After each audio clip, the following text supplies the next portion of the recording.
Start हो रहा है। अगला जो टॉपिक हमारा बनेगा, लिख देना रिलेशन बिटवीन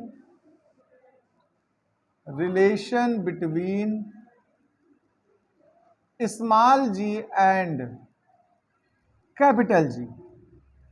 स्मॉल जी मतलब होता है एक्सेलरेशन ड्यू टू ग्रेविटी, और कैपिटल जी है यूनिवर्सल ग्रेविटेशनल कांस्टेंट। हम इन दोनों के बीच में रिलेशन डेवलप करना चाहते हैं। ये रिलेशन आगे हमारे लिए यूजफुल है, इसको जरा समझ लें। अगर हम आपसे कहें कि we know that we have according to Newton's law of gravitation, we have according to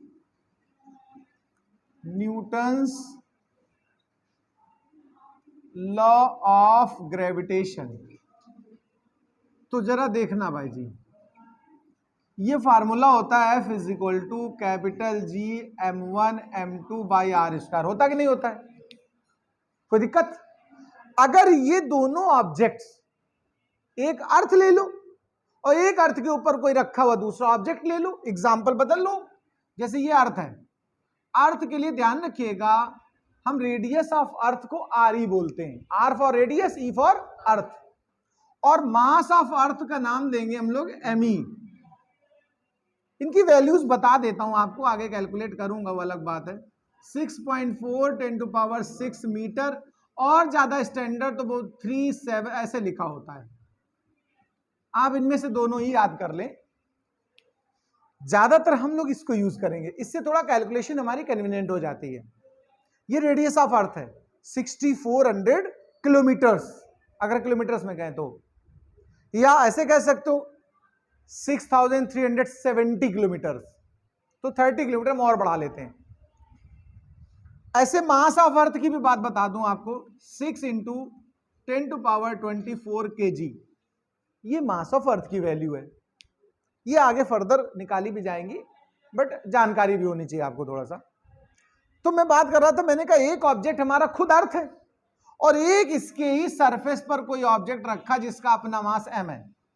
बात को समझना, एक कोई माउंटेन ले लो, ट्रेन ले लो, उसका अपना मास है, अर्थ का मास है, तो दो मास हमारे पास हो गए कि नहीं हो गए? m1 को स्मॉल m ले लो, m2 को m ले लो, या इसको m1 ले लो, इसको m2 ले लो।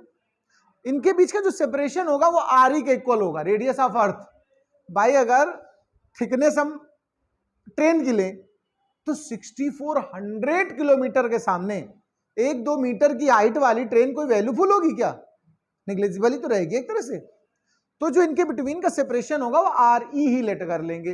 तो इस फार्मूले को देखो, for earth and any other object, हमने ये रिलेशन ऐसे समझाने के लिए लिया है। तो आइए यहां पर वैल्यू रखता हूं मैं, m1 की जगह m ही हो गया मास ऑफ अर्थ, और m2 की प्लेस में हो गया ऑब्जेक्ट का मास, और डिस्टेंस जो हो गई वो आर ई इस्तेमाल हो जाएगी। तो फार्मूला हमारा ये नहीं बन गया, देखो अब हमारा न्यूटन्स लॉ ऑफ ग्रेविटेशन अगर हम यूज करेंगे तो इस फॉर्मेट में नहीं बना देंगे। और आप जानते हो इस पे एक फोर्स काम करेगा सेंटर की तरफ, mg, ये तो पढ़ा होगा बहुत बार, बचपन से हम लोग बताते हैं ये कोई ऑब्जेक्ट है तो mg डाउनवर्ड काम करेगा। डाउनवर्ड मींस होता है toward the centre of earth, ये ध्यान रखना। पीछे जनरली हम लोग डाउनवर्ड बोल दिया करते थे, वो एक्चुअल में किधर डायरेक्शन होती है? Centre of earth. तो ये mg सेंटर ऑफ अर्थ इसका होगा कि नहीं होगा? यानी इसका अपना जो फोर्स इस पे अर्थ लगा रही है, ये mg है क्या? Gravitational force applied by earth on any object. तो ये जो F है वो एक्चुअल में क्या है? mg है उस ऑब्जेक्ट पर।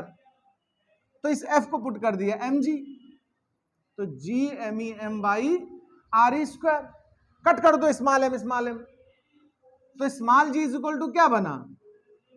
जी M E by R E square. देखो भाई जी, this is the relation between small g and capital G. इसको ऐसे भी लिख सकते हैं आप, G M E is equal to g R E square. देखो इस चीज को बहुत जगह आगे डेरिवेशंस लेंगे हम, तो जब कहीं जी एम ई आया करेगा तो हम उसको क्या बदल दिया करेंगे? जी आर ई स्क्वायर पुट कर दिया करेंगे। तो तब ना पूछना कि sir how can you do this. ठीक है, अब आप इस टॉपिक को एज इट इज नोट कर लें।